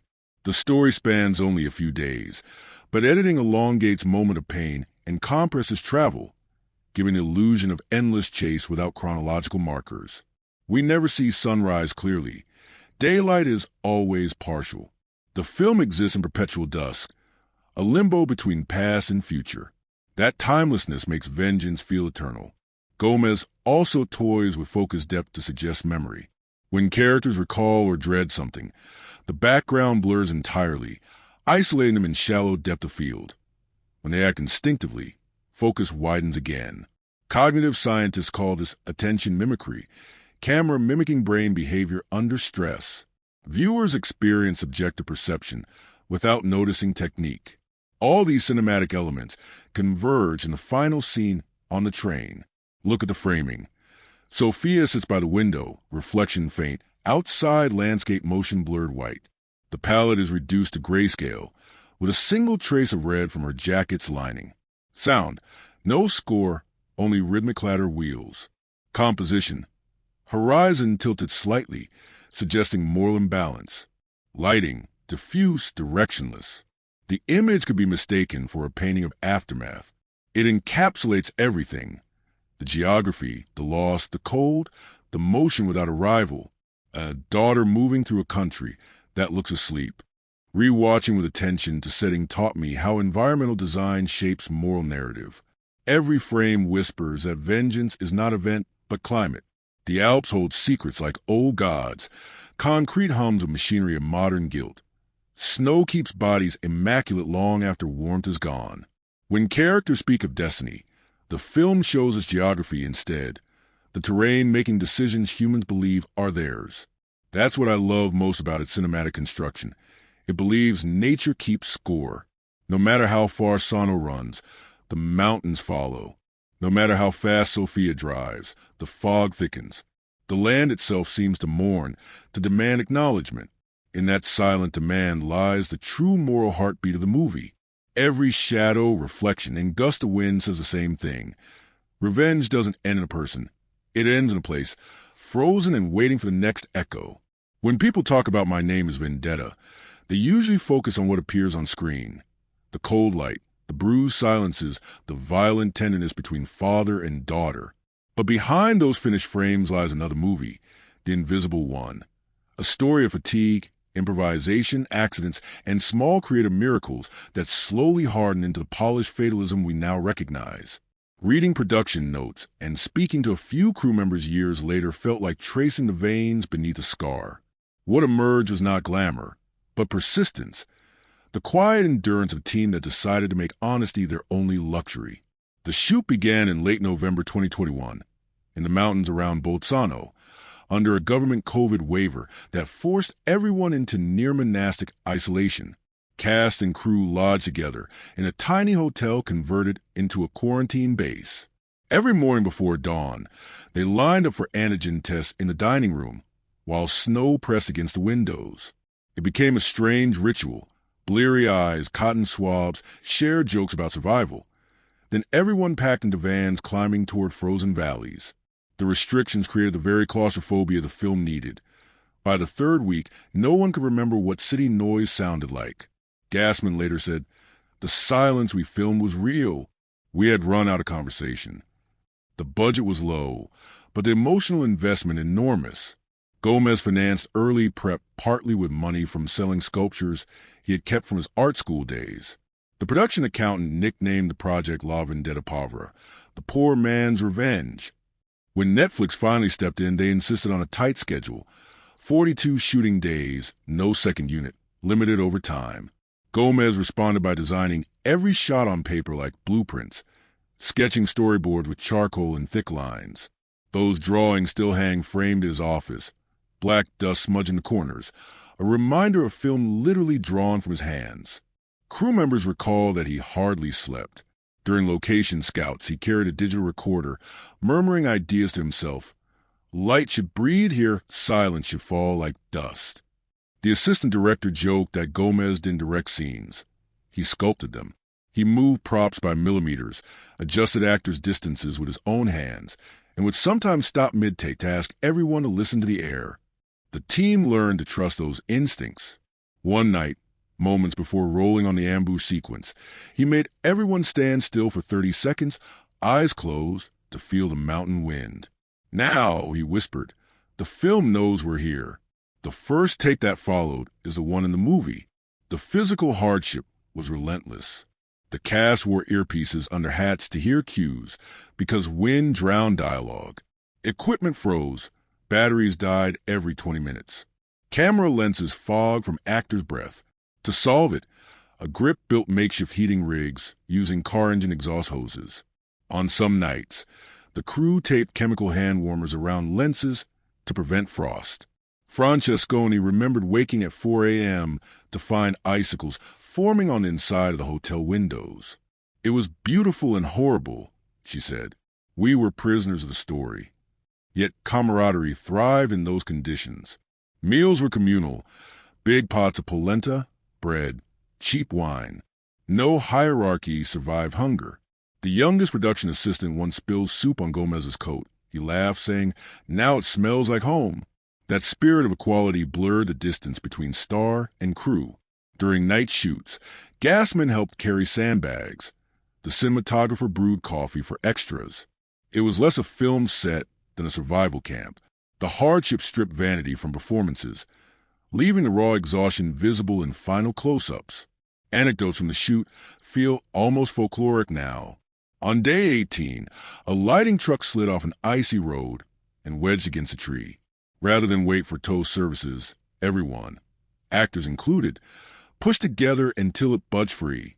The grip department later joked that the scene of Sando's SUV stuck in snow was prophetic. Another day, a sudden whiteout buried cables and props. When the storm cleared, the team found the reflector panels half covered in glittering ice. Gomez kept them that way, using the natural sparkle as backlight for Sophia's training montage. The look felt accidental, but it was pure nature collaborating. The emotional dynamic between leads deepened beyond professional rapport. Francesconi, barely 19, looked up to Gassmann as a surrogate mentor.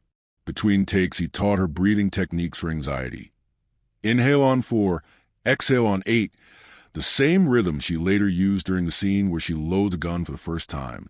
He confessed afterward that he learned those methods from his own father decades earlier. That unbroken chain of paternal guidance mirrored the film's theme so closely that crew members spoke of life imitating vendetta. One fascinating behind-the-scenes decision involved language. Early dailies alternated between heavy dialect and neutral Italian, confusing Netflix executives who wanted international clarity. Gomez argued that dialect carried moral weight. The South's vowels sounded guiltier, he said, so he kept a trace of it only in moments of rage. They compromised. Standard Italian for plot, dialect for confession. It's why the line, "tu non sai chi sono," carries a different resonance. Sano's accent thickens exactly when he stops lying. Technical improvisations became legends. With no money for large cranes, the crew repurposed construction lifts borrowed from a local quarry. For the shot where the camera circles a car crash at night, grips tied the camera to a steel cable suspended between two trucks, pulling it manually while the operator balanced midair. Everyone wore helmets. When Netflix's safety inspector arrived days later, he was horrified, but the footage was already in the can and stunning.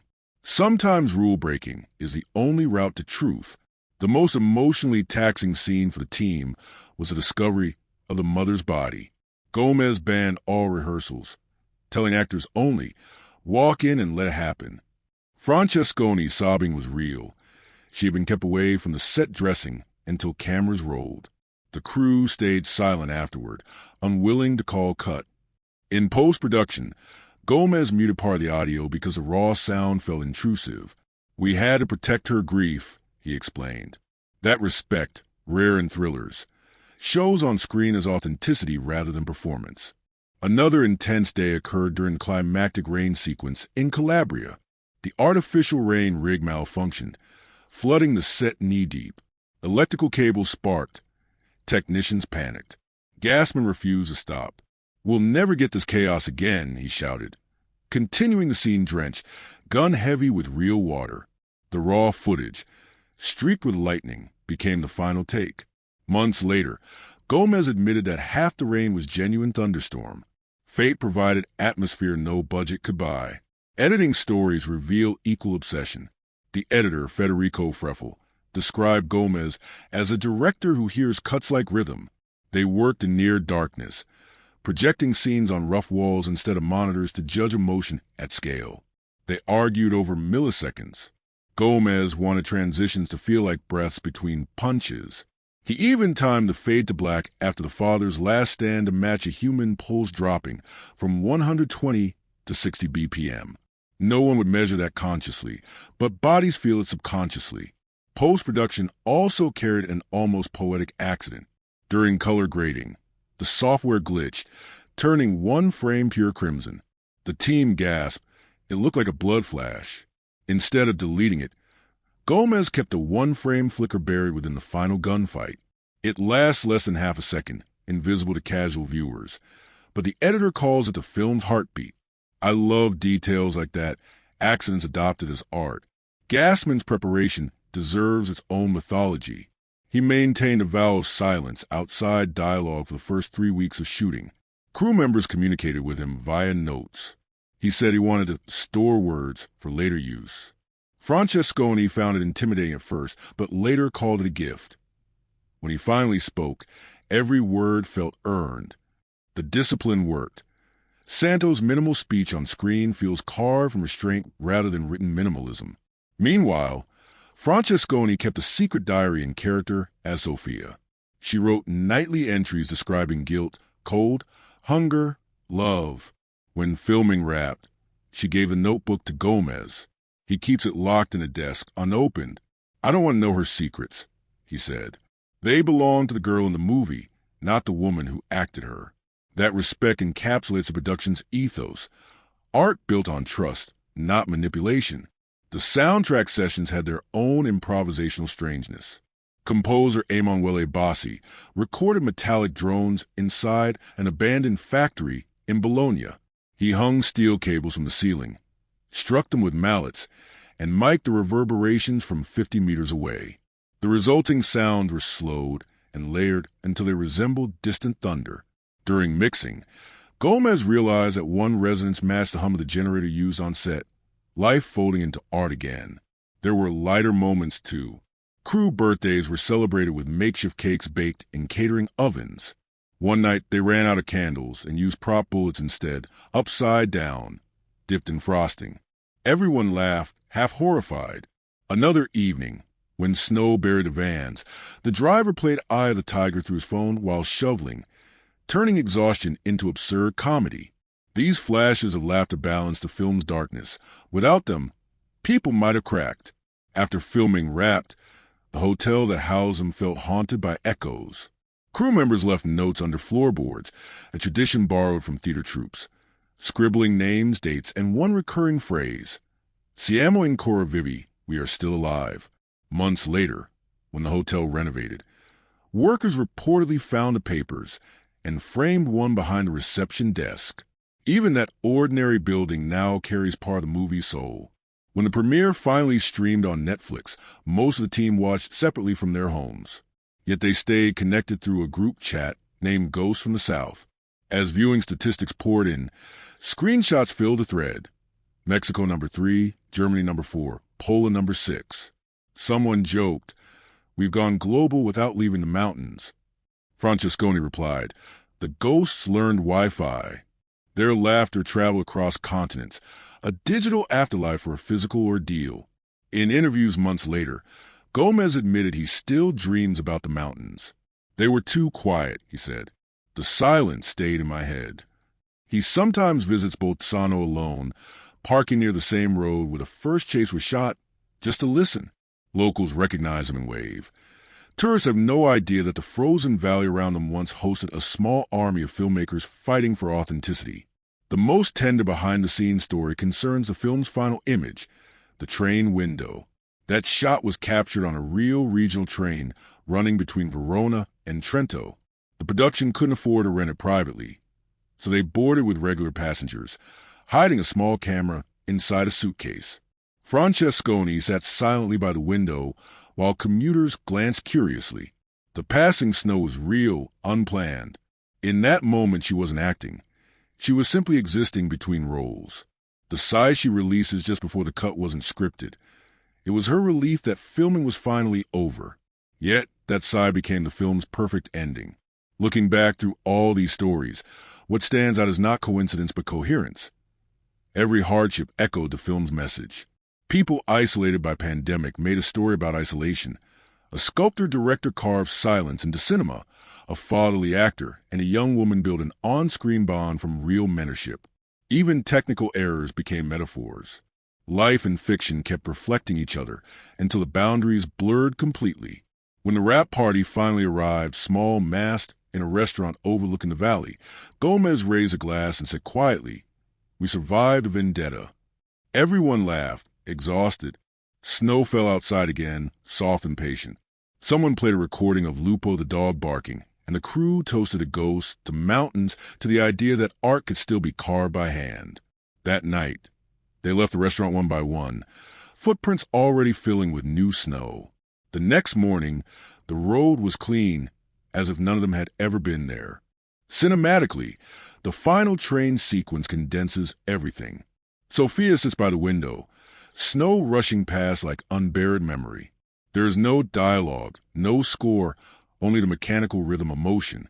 The image feels like an elegy for everything unspoken, forgiveness, regret, hope.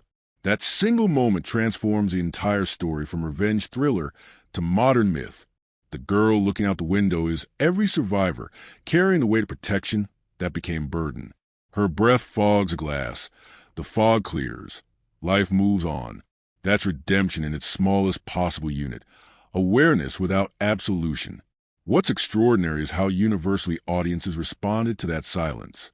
Across languages and cultures, people recognize themselves in it.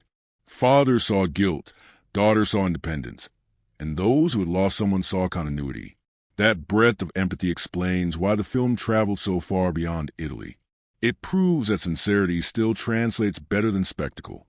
When truth is spoken softly, the world leans in to listen.